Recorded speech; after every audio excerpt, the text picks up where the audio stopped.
নামঘৰ শংকৰদেৱৰ এক অনুপম সৃষ্টি। নামঘৰ য'ত ঈশ্বৰৰ উপাসনা, কলা সংস্কৃতি, সামাজিক কিছু অনুষ্ঠান সকলো ইয়াত ৰাইজে গোট খাই আলোচনা বা ধৰ্মীয় সকলো সংক্ৰান্ত কথা পাতে বা আলোচনা কৰে।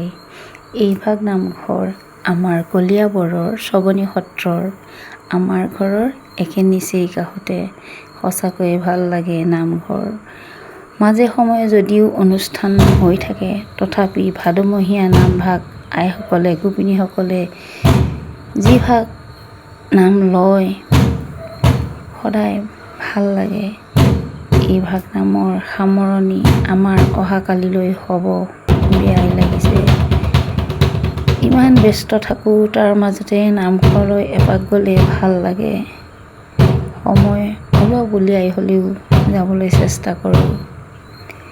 আমি নামঘৰত যি প্ৰসাদ খাওঁ বা যিকণ চাহ খাওঁ তাৰ সোৱাদ বেলেগ।